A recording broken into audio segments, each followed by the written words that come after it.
Y gloria al Señor. Un anuncio, por favor, apaga los móviles. La semana pasada, en 2 momentos puntuales del sermón, sonaron 2 móviles. Y claro, a veces Dios nos está hablando. Y son momentos solemnes. Y de repente, ding, ding, ding, ding, ding. Y esto, claro, lo decimos así con tipo poco de gracia. Pero luego en estos momentos solemnes, el enemigo también puede usar estos momentos para distraernos de la palabra, hermanos. Entonces, en estos momentos, enfocarnos en la palabra. Tenemos 23 horas hoy para estar conectado a WhatsApp, a enviar mensajes, a mirar mensajes, a llamar a gente. Hoy estamos con la palabra del Señor. Así que simplemente esto, cuando llegamos aquí al culto, esta mentalidad. Móvil apagado, estamos aquí para la palabra del Señor. Y ya, después del culto, encender el móvil y empezamos de nuevo. Pues muy bien. Seguimos con la línea de 1 de Pedro. Todo lo que hemos hecho hasta ahora ha sido predicar el Evangelio.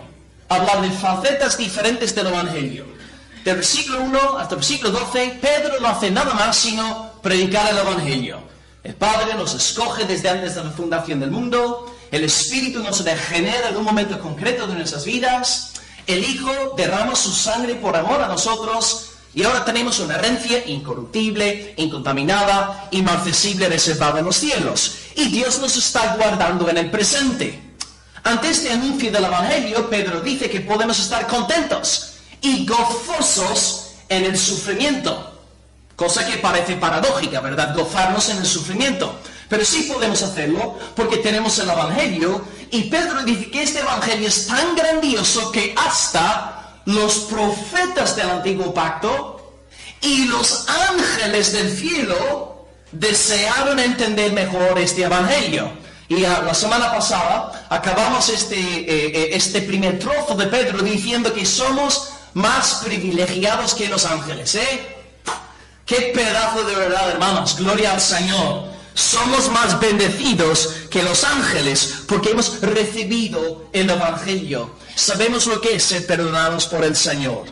Bien, os dije también la semana pasada, si yo estuviese a cargo de dividir la Biblia en capítulos y versículos, yo dividiría aquí, a partir del versículo 12, empezaría un nuevo capítulo. Sabéis que los capítulos y los versículos, esto no estuvo ahí originalmente. Simplemente se añadió esto posteriormente para que fuese más fácil buscar un texto. En vez de buscar, bueno hermanos, hoy vamos a leer en el rollo de Isaías, vamos a leer en Isaías 42, versículo 3. Es mucho más fácil. Yo personalmente, si tuviese que dividir 1 de Pedro en capítulos, empezaría el versículo 13 como un nuevo capítulo. Porque Pedro, después de predicar el Evangelio, ahora nos va a hablar sobre la santidad. Ahora no va a alejarse totalmente del Evangelio. El Evangelio estará presente de nuevo en los versículos 18, 19, 20, 21. Pero aquí hay un nuevo enfoque de Pedro hacia la ética o la santidad. Entonces Pedro aquí está escribiendo a peregrinos, expatriados. Dice en el primer versículo de nuestra carta que está escribiendo a los expatriados de la dispersión. Los extranjeros son raros, los peregrinos son raros. Yo, por ejemplo, soy irlandés viviendo en España. Y claro, nosotros, los extranjeros, bueno, yo soy pelirrojo, ¿no? Que tengo un aspecto raro. Tengo un acento raro. Yo no hablo como vosotros que sois de aquí de Almería. Yo tengo un acento rarillo. No sabéis enseguida, este pelirrojo no es andaluz, ¿no? ¿Sabéis? Porque soy peregrino, soy expatriado, ¿no? Y yo, por ejemplo, anoche en la casa de Mila y José Manuel, me duché con gel de ducha de aguacate. De verdad, fue una experiencia tremenda. Pasé la noche bomba, oliéndome toda la noche. Olía a aguacate. Claro, soy raro, estas cosas son nuevas.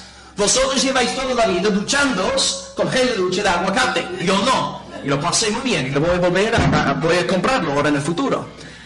Entonces, está escribiendo gente rara, gente expatriada, pero los hermanos que son expatriados no simplemente son raros en el sentido nacionalista de la palabra, como es mi caso, sino son expatriados también en el sentido espiritual, porque no son el mundo. Porque es gente convertida a Dios, es gente que ama al Señor. Y en el primer siglo, los primeros cristianos fueron tachados de todo. En primer lugar, fueron considerados ateos. Una pregunta antes de empezar el mensaje. ¿Alguien puede decirme por qué los cristianos fueron considerados ateos? Que no parece cuadrar, ¿no? ¿Por qué ateos? ¿Ah? Porque no eran religiosos, no seguían ritos religiosos. Va por ahí. Porque en Roma, Que Jesucristo era el Hijo de Dios. sí, creen en el Padre y en el Espíritu Santo, pero donde los romanos y griegos adoraban a millones de dioses diferentes, los cristianos dijeron que había un solo Dios. Y por lo tanto, al no adorar a todos los dioses greco-romanos, les tacharon a los creyentes de ateos. Bastante raro, ¿no? Que justamente es lo contrario, que nosotros somos los que creemos en Dios y los ateos los que no. También, en segundo lugar, acusaron a los cristianos de celebrar ritos lascivos o criminales, porque los cristianos se reunían subterráneamente por la noche, claro, para protegerse, ¿no?, ante las autoridades. Y como se reunían pues en las catacumbas o cuevas, decían que estaban haciendo algo raro, tal vez fornicando hombres con mujeres y etc. Y en tercer lugar, acusaron a los cristianos no simplemente de ser ateos, no solamente de celebrar ritos lascivos, sino también de ser caníbales. Porque oyeron hablar de esto de la Santa Cena, de que comían el cuerpo y bebían la sangre de su fundador, por lo tanto son caníbales. Entonces están los hermanos en estas iglesias a quienes Pedro está enviando su carta, están siendo tachados de absolutamente todo. Están en un contexto hostil, un contexto contrario al Evangelio. Y Pedro quiere animarlos a través del Evangelio. Y Pedro dice a los hermanos que lo que tenemos que hacer en este contexto de hostilidad es vivir vidas santas, sobrias, delante del Señor. Más adelante, en el capítulo 2, versículo 15, Pedro va a decir, no vamos a tocar este versículo hoy, pero para que veáis, dice: esta es la voluntad de Dios, que haciendo bien, hagáis callar la ignorancia de los hombres insensatos, como libres hermanos, pero no como los que tienen libertad como pretexto para hacer lo malo, sino como siervos de Dios.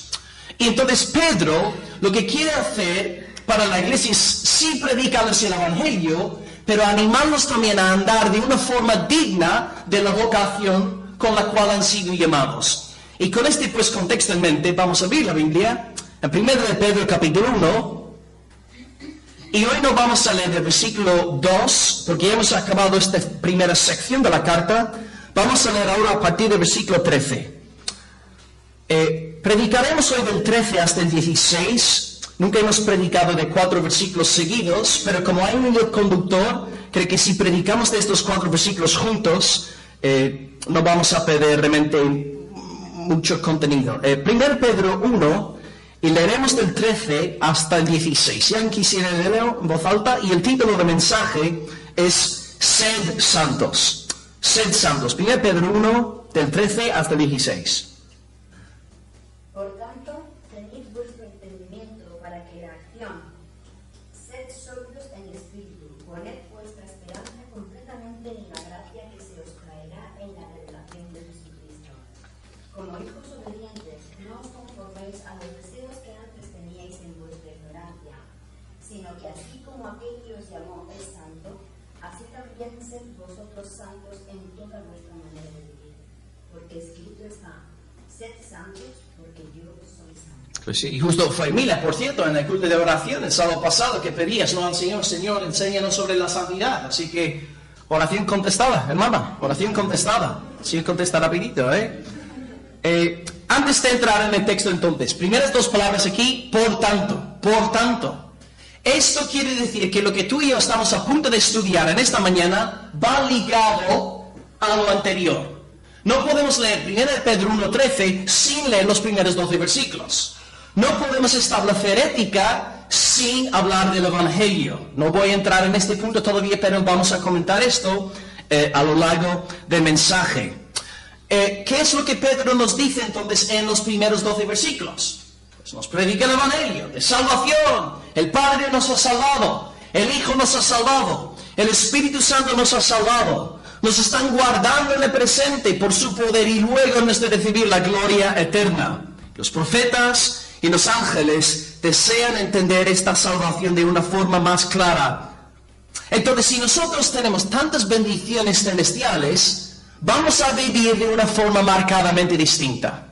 Y es en este punto donde entramos en un nuevo hilo de pensamiento en la mente de Pedro. Después de tirar 12 versículos, Evangelio, Evangelio, Evangelio, buena noticia, salvación, ahora nos va a hablar sobre nuestro comportamiento, sobre la ética, sobre la santidad. Así que tenemos hoy 3 puntos y vamos a dividir pues del 13 al 16 en los siguientes 3 puntos por si estás tomando apuntes en esta mañana. Primer punto, la gracia futura como un motivo para ser santo. Repito, la gracia futura como un motivo para ser santo. Aquí me enfocaré en el versículo 13. La gracia futura como un motivo para ser santo. En segundo lugar, la adopción presente como un motivo para ser santo. La adopción presente como un motivo para ser santo. Ahí aludo al versículo 14. La adopción presente como un motivo para ser santo.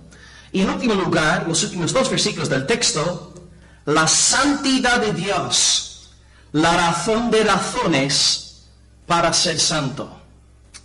La santidad de Dios, la razón de razones para ser santo. Repito rápidamente los 3 puntos. 1.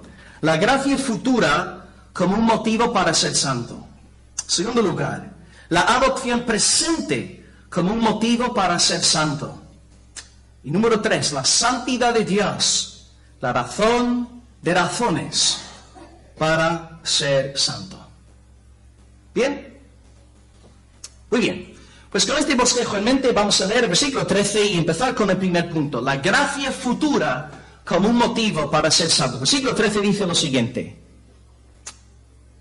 Por tanto, ceñid los lomos de vuestro entendimiento. Lomo, qué rico. Sed sobrios, esperad por completo en la gracia que se os traerá cuando Jesucristo sea manifestado. Bien, después de tirar 12 versículos predicándonos el Evangelio, Pedro nos va a hablar sobre la santidad. Una persona que ha recibido el Evangelio de veras va a vivir de una forma diferente. Ahora bien, su justificación está en Cristo. Y Pedro no nos va a permitir caer en el error de justificarnos por obras. Porque acaba de tirar 12 versículos explicando que la salvación está en Cristo. Solamente en Él. Pero los que estamos en Cristo vamos a vivir de una forma marcadamente distinta para la gloria de Dios. Y aquí en el versículo 13, Pedro habla de 2 cosas que van a caracterizar a las personas que de verdad han abrazado el Evangelio. 1. Van a ceñir los lomos de su entendimiento. Esto hay que explicarlo, ¿no? Un poco raro esta metáfora, ¿no? Ceñir los lomos de su entendimiento. Y en segundo lugar, ser sobrios. A lo mejor no hace falta explicar ser sobrios, pero sí la primera metáfora, ceñir los lomos de nuestro entendimiento, hay que explicar esto. Bien, ceñir los lomos. En el primer siglo la moda no era como la moda de hoy en día. Me veis hoy con mi chaquetita, con mi camisa, con mis pantalones y mi zapato. En aquel entonces, en el primer siglo, todo el mundo llevaba falda. Hasta los varones llevaban falda en aquel entonces. Sí, da vergüenza decirlo, ¿no? Pero era así. Solo quiero aclarar también, cuando yo digo aquí en España que yo soy de Irlanda, la gente siempre me dice, vosotros sois los que lleváis la falda. No. Nosotros no llevamos falda, somos escoceses, ¿vale? Simplemente aclarar este punto cultural. Los irlandeses no llevamos falda, esto hay que tenerlo claro. Pero bien, en el primer siglo, todos los hombres llevaban falda. Pero cuando un hombre iba a viajar lejos, iba a ir a la guerra, iba a cruzar, pasar por el Mar Rojo, lo que tenía que hacer era subirse la faldita, hacerse una especie de nudo, y tenía entonces los lomos ceñidos. ¿Y por qué tenía que hacer eso? Con el fin de moverse con libertad. Entonces, cuando Pedro nos dice que hay que tener los lomos ceñidos, está diciendo, en términos nuestros, estar preparados, hermanos.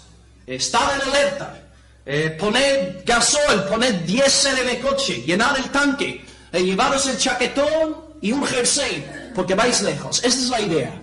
Pedro entonces está diciendo que una persona que de verdad está en el Evangelio es una persona espabilada, es una persona en alerta, es una persona que no lo traga todo, es una persona que tiene la mente del Espíritu Santo. Entonces la idea entonces es preparación. Pedro en nuestros días estaría diciendo: Iglesia de Almería, estad preparados, espabilados, tener la mente bien puesta. Hay que entonces preparar algo. ¿Preparar qué? Dice: ceñid los lomos de vuestro entendimiento. Eso es lo que tenemos que tener preparado. Ceñid los lomos, preparad, hermanos de Almería, preparad vuestro entendimiento. Porque entonces tenemos que pelear por nuestro entendimiento, por nuestro cerebro, por nuestra mente. Porque nosotros vivimos en una cultura, en una generación perversa, pervertida, depravada, decadente, vergonzosa. Y si no tenemos la mente disciplinada, si no tenemos la mente sujeta a la palabra de Dios, pues nos vamos a contaminar. Necesitamos entonces tener el entendimiento disciplinado con el fin de no ser engañados. Necesitamos pensar una y otra vez en la gloria del Evangelio. Hasta los niños no van al colegio y con 14, 15 años están regalando preservativos a niños de 14, 15 años diciendo esto, con tal de que no cojáis SIDA, ¿no? Van al colegio público aprendiendo esto. El mundo está totalmente perdido. No tienen un concepto de un hombre casado con una mujer para todas sus vidas hasta el fin. No hay un concepto en el mundo. Están peleando contra la misma creación de Dios. Hemos visto los anuncios del País Vasco, ¿no? Diciendo que hay niños que son niñas y niñas que son niños. Estamos en un mundo que está totalmente desorientado. Y si no estamos sumergidos en la palabra, hermanos, vamos a ser engañados. Tenemos que tener la mente sometida a la palabra. Y si no está sometida a la palabra, pues lo siento, la corriente nos va a llevar, como ha hecho con tantos miles en el pasado. Entonces Pedro quiere que nosotros tengamos el entendimiento preparado para no ser engañados. Y si tenemos entonces la mente preparada, entrenada en la palabra, vamos a vivir de una forma muy distinta, marcadamente distinta comparada con nuestro contexto aquí. Entonces, hermanos, fijaros bien, y tal vez este es el punto más importante del mensaje, y esta verdad, si la creéis, va a sostener toda vuestra vida cristiana. Pedro no empieza su carta predicando ética. No empieza predicando sobre nuestras obras. Pedro empieza la carta predicando gracia de Dios en la salvación realizada en Cristo. Posteriormente nos habla sobre la ética. Hay que tener este orden bien claro, porque esta sola verdad nos va a librar del legalismo. Hoy día, hermanos, tristemente, en muchos círculos evangélicos, hay gente dentro de la iglesia evangélica que cree que puede justificarse ante Dios mediante sus obras. Sí hay que creer en Cristo, sí hay que tener fe en el Evangelio, pero yo tengo que hacer X, Y y Z y luego el Señor me salvará. Esto fue condenado en el primer siglo como eran judaizantes. Es otro evangelio, es añadir a la suficiencia de Jesucristo. Pedro no le está hablando de ética con el fin de que nos salvemos. Está diciendo que los que son salvos por el evangelio van a vivir de una forma totalmente diferente. Si no tenemos este orden claro en nuestra mente, vamos a caer en la trampa del legalismo. Y vamos a vivir como tiburones espirituales, devorándonos los unos a los otros. Nosotros como cristianos empezamos con la proclamación del Evangelio. Somos aceptados únicamente en base al mérito de Jesucristo.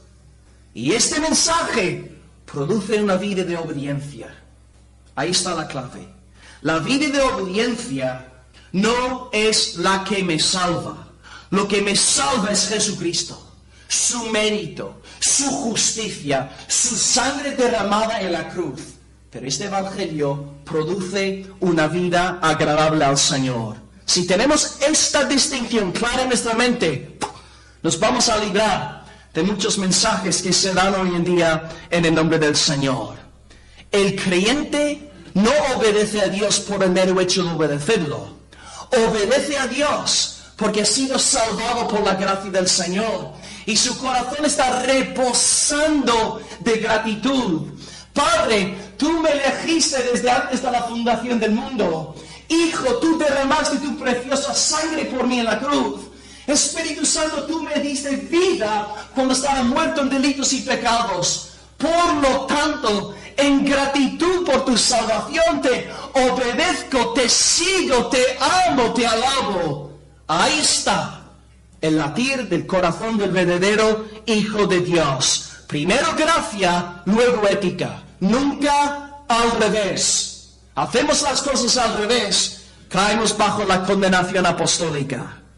Entonces, los creyentes tenemos la mente preparada, tenemos el entendimiento en orden. Pero ¿cómo podemos hacer esto a nivel práctico? ¿Cómo puedo yo sujetar, disciplinar mi mente, mi entendimiento para que de verdad esté yo preparado para esta generación? Pues, en primer lugar, Biblia. Estudiar la palabra de Dios. Cuando mi profesor, cuando mi jefe me dice algo que va en contra de la palabra del Señor, entra por un oído, sale por el otro. Tenemos que probarlo todo a la luz de la palabra del Señor. Hermano, hermana, si alguien te da a ti un consejo que va en contra de la palabra de Dios, no hagas caso a aquel que haya dado el consejo. Aunque sea una persona muy inteligente, muy espiritual, no hagas caso si va en contra de la palabra del Señor. Otra forma que podemos usar para mejorar nuestro entendimiento es a través de buena literatura. Leer libros cristianos, libros de sana doctrina. Leer, estudiar, aumentar nuestra capacidad intelectual. Charles Spurgeon, el príncipe de los predicadores, estaba predicando un mensaje sobre un versículo casi insignificante en 2 de Timoteo 4:13. Y dice lo siguiente: trae los libros. Pablo dice a Timoteo, trae los libros. Y Spurgeon saca la siguiente observación de este texto. Pablo es un hombre inspirado por Dios y sin embargo quiere libros. Ha estado predicando durante 30 años por lo menos y sigue queriendo libros. Ha visto al Señor y sigue queriendo libros. Había tenido una experiencia más amplia que la mayoría de los hombres y seguía queriendo libros. Había sido arrebatado al tercer cielo, había oído cosas que a ningún hombre le estaba permitido pronunciar y seguía queriendo libros. Había escrito la mayor parte del Nuevo Testamento y seguía queriendo libros. Yo os digo, a nivel personal, hermanos, desde mi conversión en el 2002, creo que la forma, además del sufrimiento, la forma más eficaz que el Señor ha usado para hacerme a mí crecer en mi santificación, ha sido precisamente a través de buena literatura cristiana. Leer la palabra y buenos autores, buenos libros. Y mira, hermanos, yo sé que Spurgeon, él no vivía en nuestra época digital, pero no tenemos excusa ninguna para no estar siempre exponiéndonos ante la palabra. Mira, tenemos la página que yo de verdad quiero dar gracias también a Isabel por lo que dijo en el grupo de la iglesia entre semana. Hay una página maravillosa para las damas de la congregación, todas las hermanas, casadas, jovencitas, aviva nuestros corazones. Una página con tantos recursos centrados en el Evangelio, y tú cuando estás ahí en casa haciendo lo que sea, puedes tener el estudio bíblico puesto. También coalición por el Evangelio, incluso online hay tantos recursos, tantos sermones, hay tantas formas de aprender sana doctrina. Y realmente la única forma de no crecer es si somos perezosos y vagos. Tenemos todos acceso a la esfera digital, tenemos móviles, tenemos internet, tenemos Google. Hay tantas formas de saturarnos de buena enseñanza.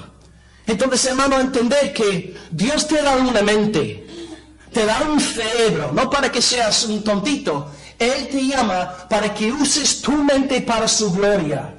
Jesús dice, amarás al Señor tu Dios con todo tu corazón, con todas tus fuerzas y con toda tu mente. La mente forma parte del discipulado cristiano. Y si tú no estás ejercitando tu mente para la gloria de Dios, estás en pecado, hermano. Estás en pecado. Dios te ha dado una mente para que la santifiques para su gloria. Estudia la palabra. Descarga buenas enseñanzas. La semana que viene, el sábado que viene, tenemos nuestra tarde teológica. Ven los estudios teológicos. Poner bases, poner fundamentos en nuestras vidas.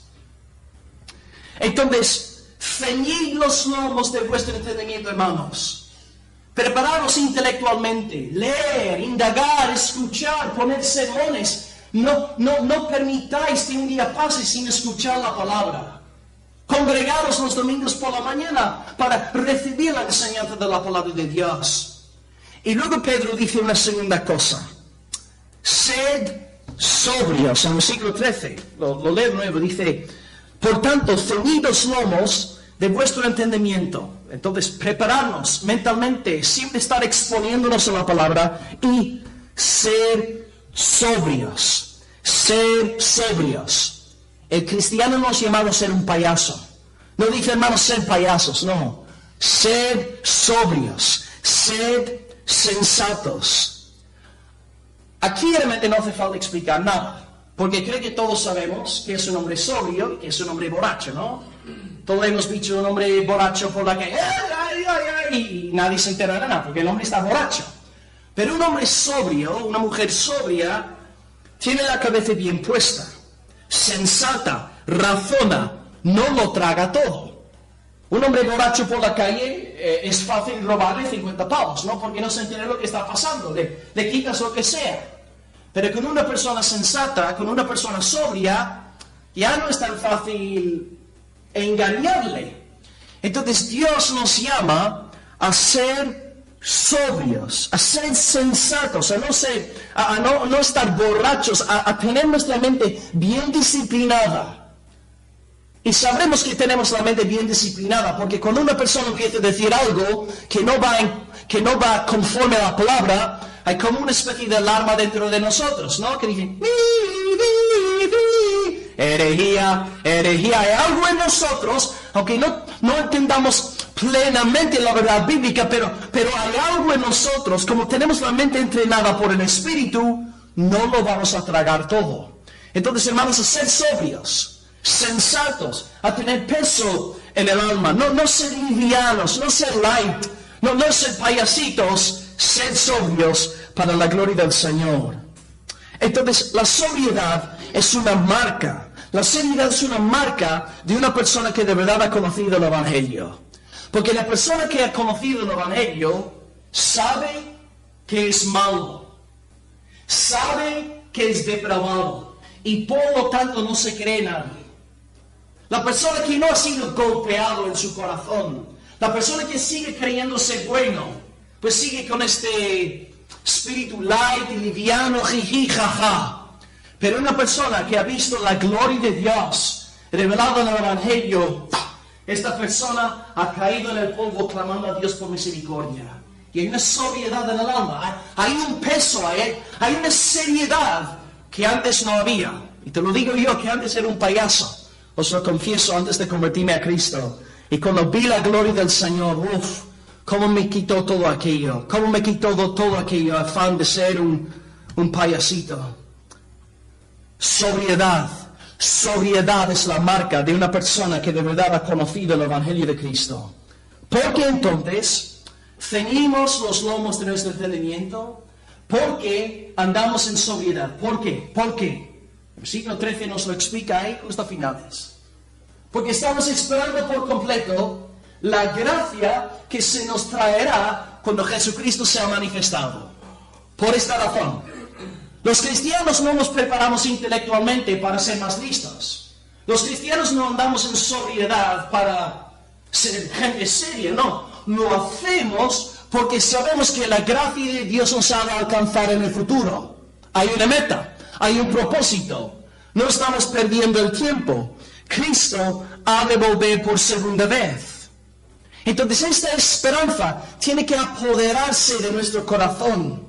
Y cuando una persona está llena de esta esperanza, vive pensando en la venida del Señor y vive de una forma muy diferente. Me acuerdo, creo que fue en 1999, mi equipo Chelsea ganó el primer partido de temporada 4-0. En aquel entonces yo tenía 14, 15 años más o menos. Y hermanos, qué vergüenza, yo tiré toda la noche sin dormirme. Estaba tan feliz, tenía tanta esperanza de que Chelsea iba a ganar la Liga Inglesa aquella temporada que literalmente pasé una noche entera sin dormirme. Cosas terrenales, ¿verdad? Pero cuando estamos colocados en las cosas del Señor, esta esperanza produce sobriedad, peso, hacemos las cosas bien, estamos centrados en lo que tenemos que estar centrados. Los hombres de hogar, estamos centrados en servir a nuestras esposas, en poner fundamentos en el hogar. La esposa también en someterse, amar a su marido como ayuda idónea. Hacemos las cosas bien en casa, en el hogar. Y luego en el trabajo hacemos las cosas bien. Y luego en el instituto, en la universidad, hacemos las cosas bien. Donde quiera que estemos, sin importar lo que estemos realizando, hacemos las cosas bien, recordando que Dios viene, que Él está con nosotros y que volverá por su pueblo. Incluso hermanos, me dirijo a los varones, e incluso en nuestro sentido de humor, vas a darte cuenta de la diferencia. Un hombre convertido no puede contar los mismos chistes que un hombre inconverso. Dios nos limpia la boca de palabras, no sé qué término usar, pero sucias o guarras. No quiero ofender a nadie con esta palabra, pero entended, soy extranjero y no me explico a veces bien, pero Dios nos limpia la boca. Y cuando tú eres salvo, sobre todo varones que somos muy dados a esto, no puedes reírte de los mismos chistes. Es impactante que estás siempre como todos los hombres del mundo, ¿no? Chistes sexuales de mujeres, cosas explícitas, y te ríes y te partes, y de repente eres salvo por el poder de Dios. Y de repente Dios te cambia hasta el sentido del humor.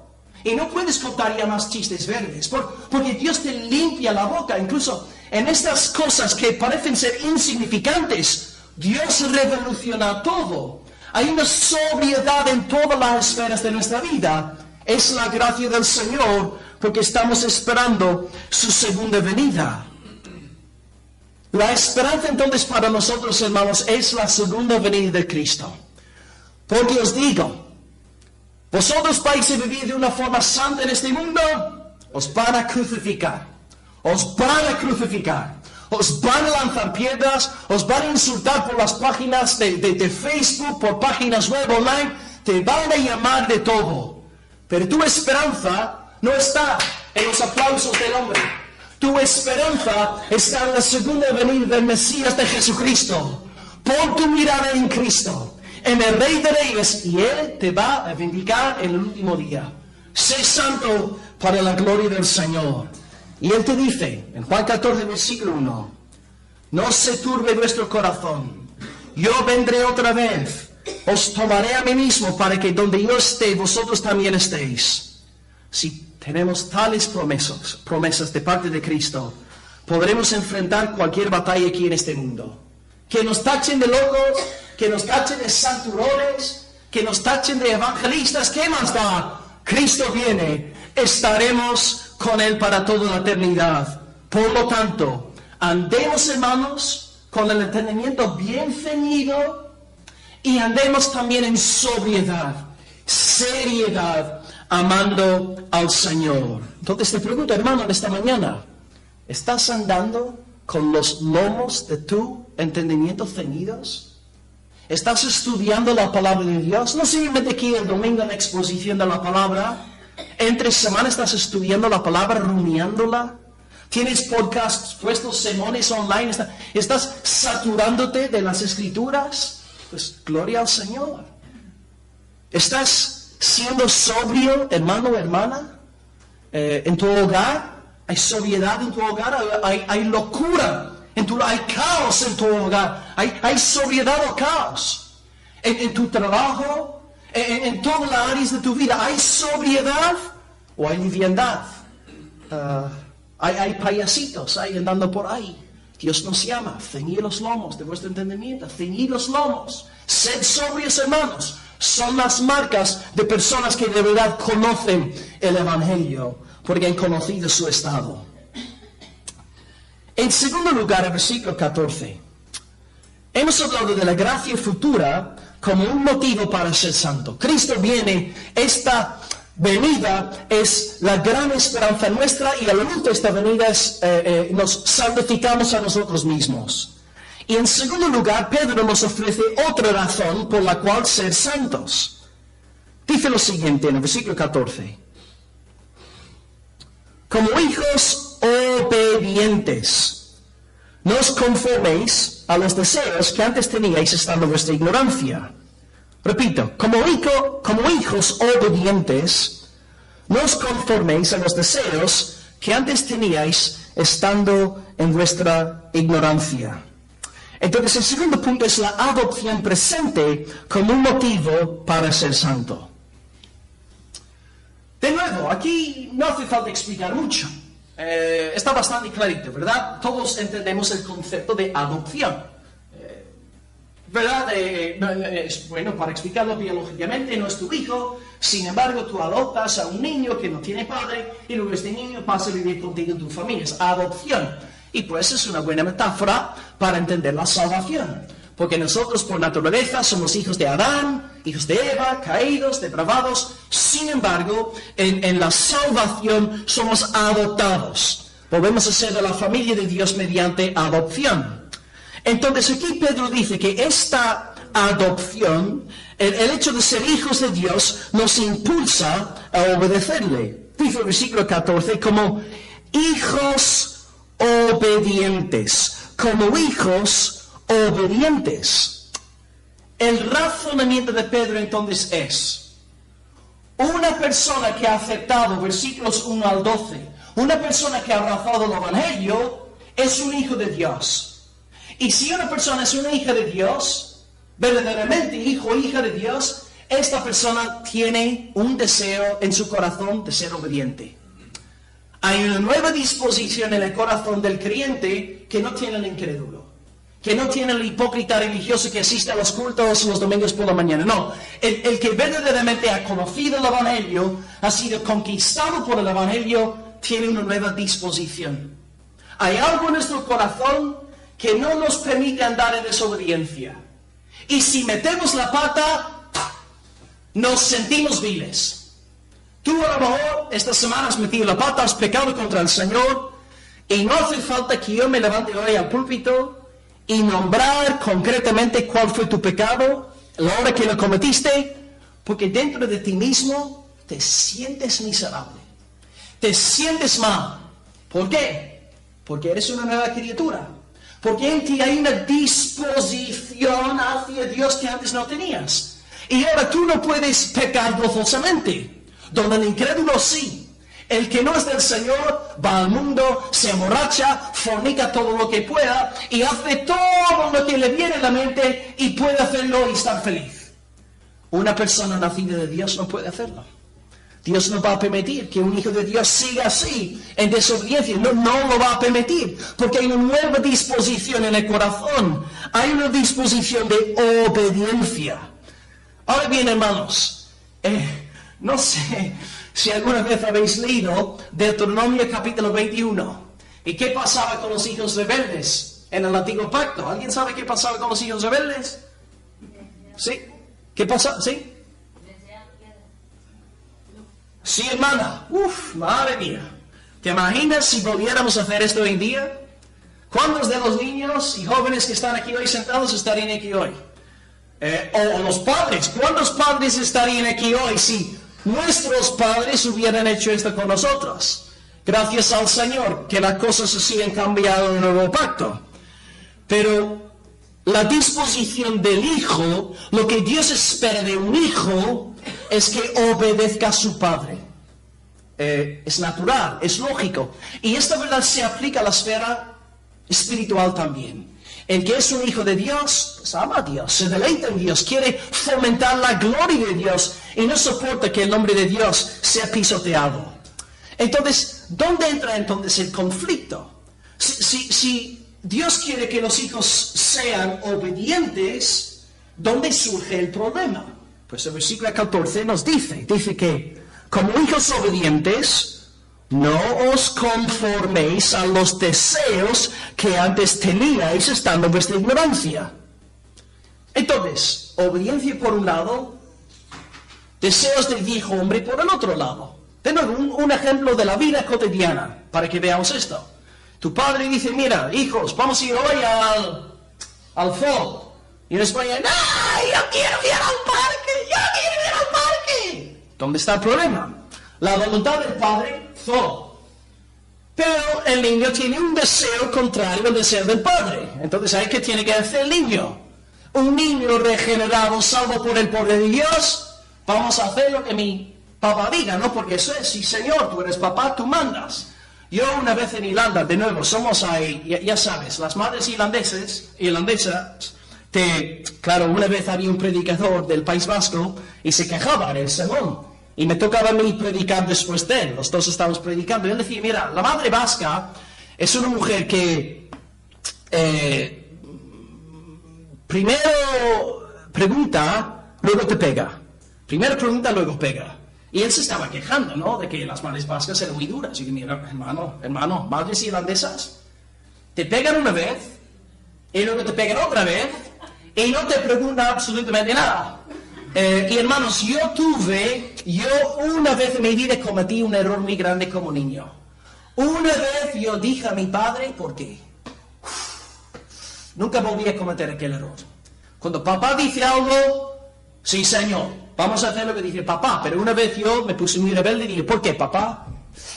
Y nunca más volví a hacerlo. Aprendí la lección. Entonces el Señor ha estipulado la disciplina para los hijos. Pero hay deseos. Y lo vemos en la esfera natural. El padre dice una cosa, pero hay otros deseos en los niños. Lo que toca al niño es someterse a la voluntad del padre. La misma cosa en la esfera espiritual. El padre ha revelado su voluntad. Y ahora hay un conflicto en nosotros. Porque es verdad que nosotros que somos salvos, tenemos una disposición hacia obediencia, pero tristemente, hermanos, hay otro ente ahí metido. Adán sigue estando. Y lamento deciros esto, hermanos, hasta que tú no estés en la tumba, no vas a estar 100% librado del viejo Adán. Lo siento mucho. Sí, madre mía. Y lo que tenemos que hacer es pelear la buena batalla, guerrear para la gloria de Dios. Y por lo tanto, en esta caminata de fe, someter nuestra mente a la voluntad de Dios, ser sobrios, rechazar las otras propuestas del mundo, no seguir los deseos que antes teníamos estando en el mundo, someternos a la voluntad del Padre. Todos nosotros que somos nacidos de nuevo entendemos plenamente a lo que me refiero en esta mañana, porque entendemos que tenemos esta disposición hacia obediencia, pero también deseos muy fuertes peleando en contra. Pablo dice esto, en Romanos 7:23 dice textualmente, yo me deleito en la ley de Dios, pero también veo otra ley en mis miembros que se revela contra la ley del Señor. Entonces ahí estamos todos nosotros colocados. Una disposición hacia el Señor peleando contra deseos contrarios a Dios. Pero lo que nosotros tenemos que recordar en cada momento de nuestra pelea, hermanos, es que los deseos son de la carne, son del mundo y son del enemigo. Y ellos son enemigos de mi Padre. Y por lo tanto, lo que tenemos que hacer con estos deseos pecaminosos es no simplemente rechazarlos, es enfadarnos con ellos, resistirlos, echarlos fuera de nuestra vida. Yo, en el mundo físico, si yo viese a un hombre al lado de mi padre con un cuchillo para robarle la cartera, ¿qué haría yo? Es sí, Padre, yo voy ahí, yo me apodero de aquel hombre, le quito y le doy una paliza. Tú no te metas con mi Padre, es mi Padre. Y de la misma forma, hermanos, cuando estamos en una situación, cuando hay deseos pecaminosos, deseos mundanos o consejos antibíblicos, tenemos que tener una ira santa y pelear para la gloria de nuestro Padre. Con mi Padre no te metas, y defender así la honra del Señor y vivir para su gloria. Entonces somos llamados a pelear. Dios no nos llama a tirar toda nuestra vida cristiana tirados en el sofá. Hermanos, pelead la buena batalla. Sois soldados. Estamos en el ejército de Dios. Por lo tanto, a luchar. No es popular obedecer. Claro que no. Porque requiere esfuerzo, tiempo, sumisión, paciencia, dependencia de Dios, sudor y lágrimas. Pero un hijo de Dios siempre va a amar a su Padre y pelear para su gloria.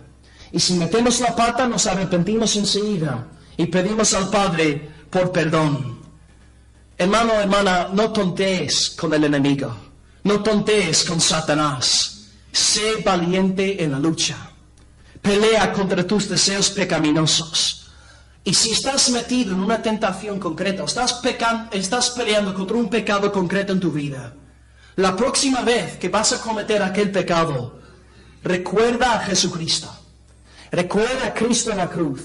Recuerda a Cristo resucitado. Recuerda a Cristo el que ha de venir por segunda vez. Recuerda el Evangelio.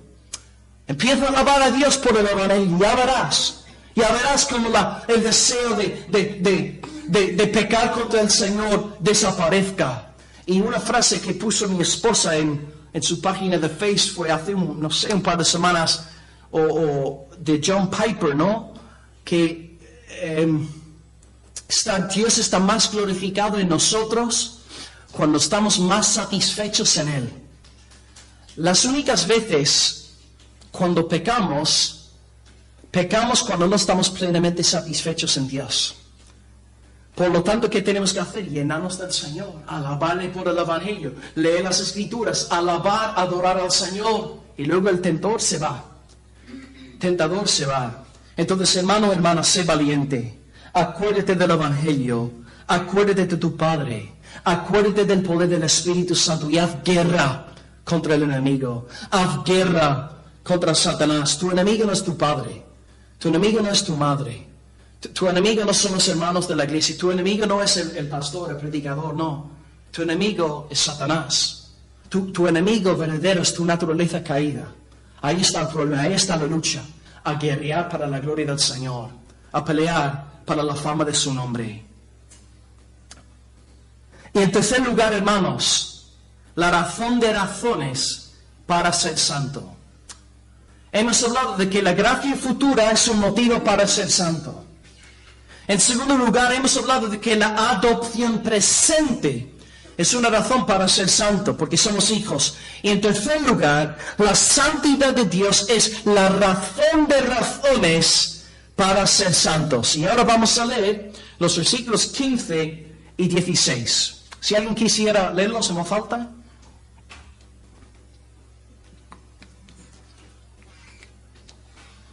Sino como aquel que os llamó es santo, sed también vosotros santos en toda vuestra manera de vivir, porque escrito está, sed santo, porque yo soy santo. Bien, una pregunta. Como aquel que os llamó es santo, ¿quién es este aquel? Sí, exactamente. El contexto es Dios, en efecto. Entonces, como Dios que os llamó es santo, sed también vosotros santos en toda vuestra manera de vivir. Bien, Dios es el que nos llama. Dios es santo. Por lo tanto, los llamados van a ser santos. Los que han recibido el Evangelio, sí o sí, van a ser santos. Interesantemente, hermanos, solo hay un adjetivo en toda la Biblia que se emplea 3 veces seguidas para describir a Dios. Exactamente.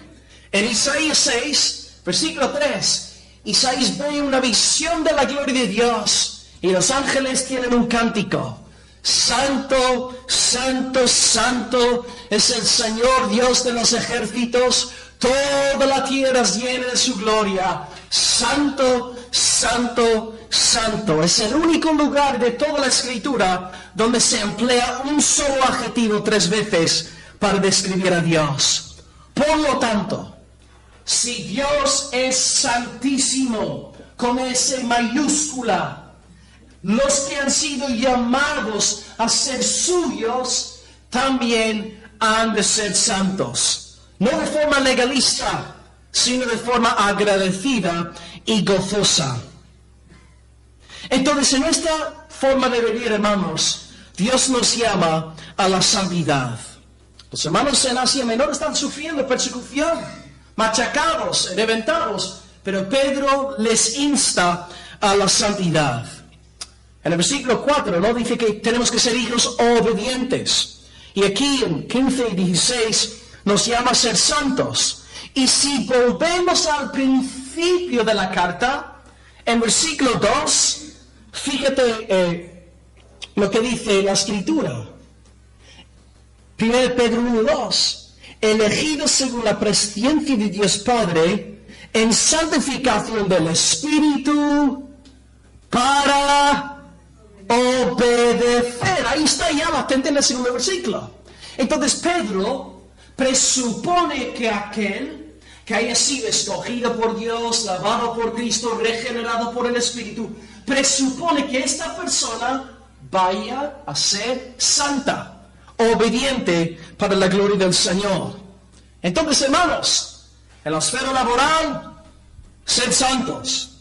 En la esfera educativa, sed santos. En la esfera doméstica del hogar, sed santos. En la esfera eclesial, sed santos. En la esfera sociopolítica, sed santos. En la vida económica, sed santos. En la vida sexual, sed santos. En la esfera recreativa, sed santos, sed santos, sed santos. Ahora bien, si tú eres santo en 9 áreas de tu vida y no en las 10 áreas de tu vida, no estás andando en santidad. Pongo un ejemplo para que entendáis a lo que aludo con esto. Digamos que yo voy a... Aquí está mi hermanita Encarna, que siempre me da un abrazo y me anima mucho en el Señor. Y yo pienso, bueno, Encarna es tan buena mujer que voy a prepararle un pastel. Un pastel de... no sé, ¿qué tipo de pastel le gusta, hermano? Huevo y harina, muy bien. Le voy a preparar un pastel de huevo y harina, muy tradicional, excelente. Vale, yo voy a mezclar ahí el huevo y la harina, bla, bla, bla. Y antes de darle el pastel, le mete un trocito de excremento de perro. Hermanita, su pastel. Hermanos, ¿vosotros pensáis que mi querida hermana va a zampar el pastel?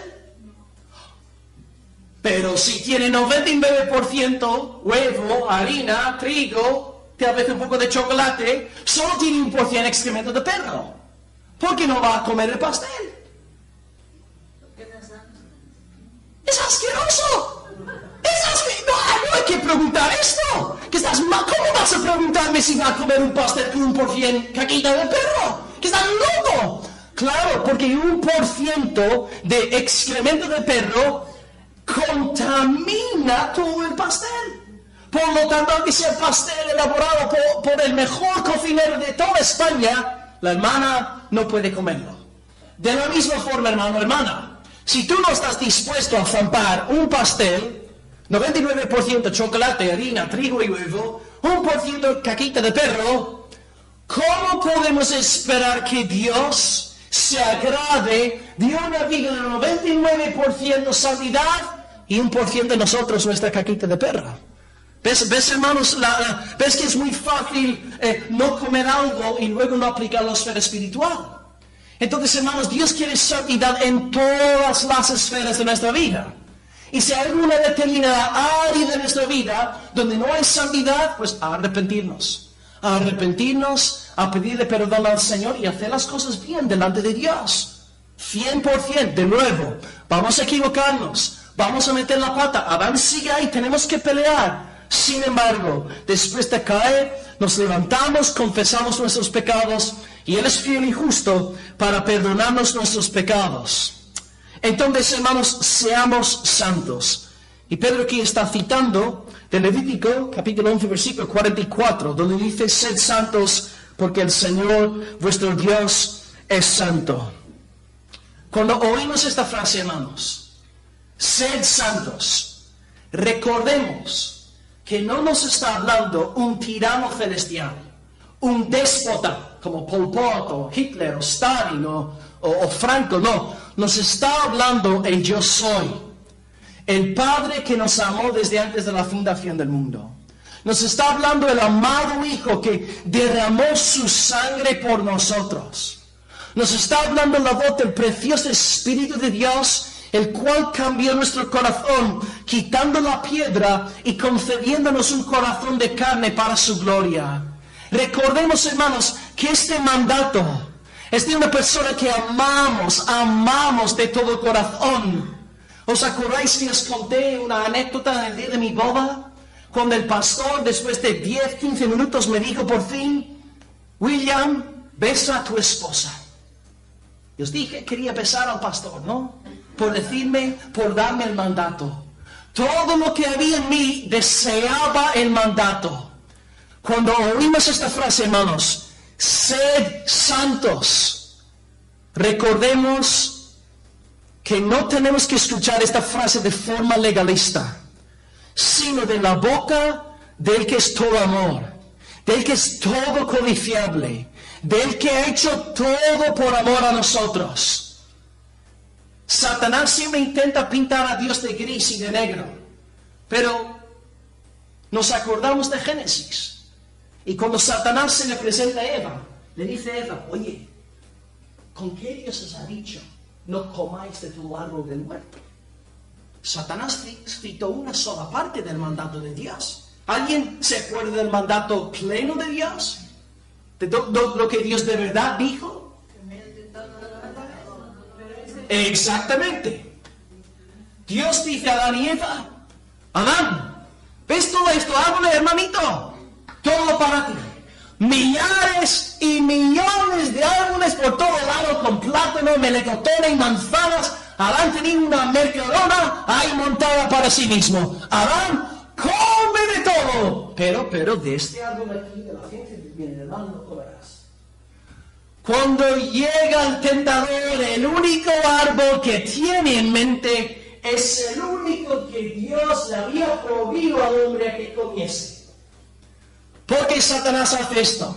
De esta forma pinta a Dios de gris, de negro. Eva, tu Dios es un cantamañanas, es un sinvergüenza. Quiere sofocar vuestra libertad sexual, quiere sofocar tus deseos. Él no quiere que tú estés en el trono. Eva, come del fruto. Sé una diosa, cumple tus sueños. Es exactamente el mensaje que nos están predicando en las calles en el siglo XXI. Hermanos, entendemos que Dios nos ha dado millones y millones de razones para gozarnos en Él. Y cuando nos llama a la santidad, es porque Él nos ama, porque Él quiere nuestro bien, y Él quiere ser glorificado a través de nosotros. Y oro, hermanos, que podamos orar como Asaf oró en Salmo 73, versículo 25, diciendo, oh Señor, ¿a quién tengo yo en el cielo sino a ti? Y nada deseo en este mundo, fuera de ti nada deseo en la tierra. Pedro entonces quería que los hermanos fuesen santos, no porque Pedro fuese un legalista, un santurrón evangelista, no, porque él amaba al Dios del Evangelio. Y él sabía que aquellos que de verdad han sido transformados por el Evangelio van a ser personas diferentes. Así que a pesar de las burlas, los insultos, los hermanos podían seguir adelante con la mirada puesta en Cristo. Entonces, hermanos, ¿qué puede decir en esta mañana? Sino, sed santos, sed santos. Sed santos porque Jesucristo viene pronto. Sed santos porque sois hijos adoptados por Dios. Sed santos porque tu Dios es santo, santo, santo, santísimo. Te pregunto para acabar. ¿En ti está este deseo de santidad? ¿Está este deseo? A todos vosotros que habéis nacido de nuevo, sí, está ahí. Y deseáis ser santos. Y por lo tanto os venís para abajo cuando metéis la pata. Porque en ti Dios ha colocado su nueva naturaleza. Pero mi preocupación es para vosotros, que tal vez estáis aquí congregados en esta mañana. Está igual. Si estáis en esta posición, estáis en una situación terrible, horrorosa. Sin importar la edad que tengáis. Clamad a Dios por su misericordia. Clamad a Dios para que te salve. Clamad a Dios, como yo hice como jovencito, Señor, sálvame, Señor. Ten misericordia de mí. A partir de aquel momento, Dios coloca un deseo por su santidad en ti. Quiero que hoy sea un gran día de salvación para todos nosotros, en toda Almería. Seamos santos para su gloria. Y si en ti está este deseo, pues hermano, ánimo, adelante, a seguir siendo sobrio. Ciñe los lomos de tu entendimiento. Repasemos entonces todo lo que hemos predicado en esta mañana. En primer lugar, sed santos hermanos, porque la gracia futura te espera. Que esta pasión por Cristo te lleve a ceñir los lomos de tu entendimiento y a ser sobrio. En segundo lugar, hermanos, sed santos porque sois hijos adoptivos de Dios. Y Él quiere que sus hijos sean obedientes. Él quiere que nos sometamos a su voluntad y luchemos contra los enemigos de nuestro Padre. Y en tercer lugar, sed santos, amados hermanos, por encima de todas las demás razones, porque tu Dios es santo. El que te perdonó, el que te rescató, el que te sostiene en cada momento, es santísimo. Por lo tanto, sé santo en toda tu manera de vivir. En este tiempo ahora de oración, os animo, hermanos, a examinar vuestros corazones. Si en vuestras vidas hay alguna área determinada donde sabéis a ciencia cierta que no estáis andando en santidad delante del Señor, que sea un tiempo también de arrepentimiento. Vamos a orar en silencio, cada uno, si alguien quisiera levantar la voz. Pero de nuevo pensando en el ejemplo del pastel, un 99% de santidad no es suficiente en el reino de Dios. Que toda nuestra vida esté entregada al Señor y que nos arrepintamos, que hagamos las paces con el Señor. Y si no eres salvo, pues clama al Señor que te salve, que tenga misericordia de tu alma, que coloque en ti esta pasión por la santidad. Y recordar siempre que este llamamiento a la santidad es la consecuencia de su gracia, no la causa de ella. No la causa, es la consecuencia. Oremos al Señor, dándole las gracias por su palabra en esta mañana.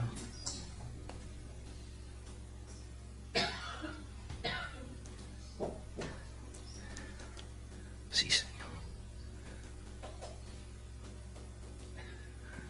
Sí, Señor, te damos gracias por tu palabra, amado Dios. Y queremos aprovechar estos instantes, Padre, delante de ti para arrepentirnos, Dios. Para pedirte también que salves a los que no te conocen, a los que no tienen ningún deseo de santidad. Señor, ayúdanos a no vivir con un 99% de entrega a ti, que nos leyó bien el hermano Nicolás, que nuestro culto racional es sacrificarnos, ofrecernos como sacrificio vivo. Y esto conlleva nuestro todo, Padre. Tú has dicho que quieres nuestro corazón. No has dicho, bueno, yo quiero la mitad, yo quiero 2/3 partes. No, yo quiero tu corazón, hijo mío. Y Señor, deseamos en esta mañana entregarte, Señor, nuestro corazón. Señor, líbranos de iniquidad. Líbranos de tontear, de coquetear con tus enemigos, Padre. Oh, qué acto de traición, Señor. Si estamos pasándolo bien con enemigos de tu reino, cuando tú nos has rescatado y nos has adoptado. Señor, en este tiempo ahora queremos arrepentirnos a la luz de tu palabra. Y Señor, te pido de una forma muy especial y a nivel pastoral, que no permitas que nadie esté aquí creyendo que su estado delante de ti dependa, Señor, de ética, sino que entiendas, Señor, que que solo podemos estar bien delante de ti en base al Evangelio. Señor, líbranos, Señor, de autojustificarnos, líbranos de intentar salvarnos por obras nuestras. Señor, ayúdanos a entender que en el Hijo somos perdonados. En el Hijo, Señor, tenemos arrepentimiento y fe. Señor, que este tiempo ahora, ante tu palabra, sea un tiempo en el cual nos acercamos a ti, a tu santidad. Haznos vivir a la luz de tu pronta venida. Haznos vivir a la luz de la adopción en el presente. Haznos vivir a la luz de tu santidad, Señor. Te amamos y oramos a ti, Señor, en estos momentos. Te damos gracias. Convéncenos de pecados, Señor. Y si hay cosas incluso, y no simplemente, Señor, cosas pecaminosas, también si hay cosas dudosas tal vez, cosas dudosas, Señor, también, algo dudoso, Señor, te pedimos también que nos libres de todo aquello, Señor, donde tengamos, Señor, tal vez dudas, Señor, y te pedimos, Señor, que nos lleves a un lugar espacioso de libertad donde podamos respirar en la plenitud de tu gracia, Señor. Te amamos, Señor. Te amamos, Señor. Escucha nuestras oraciones, Dios.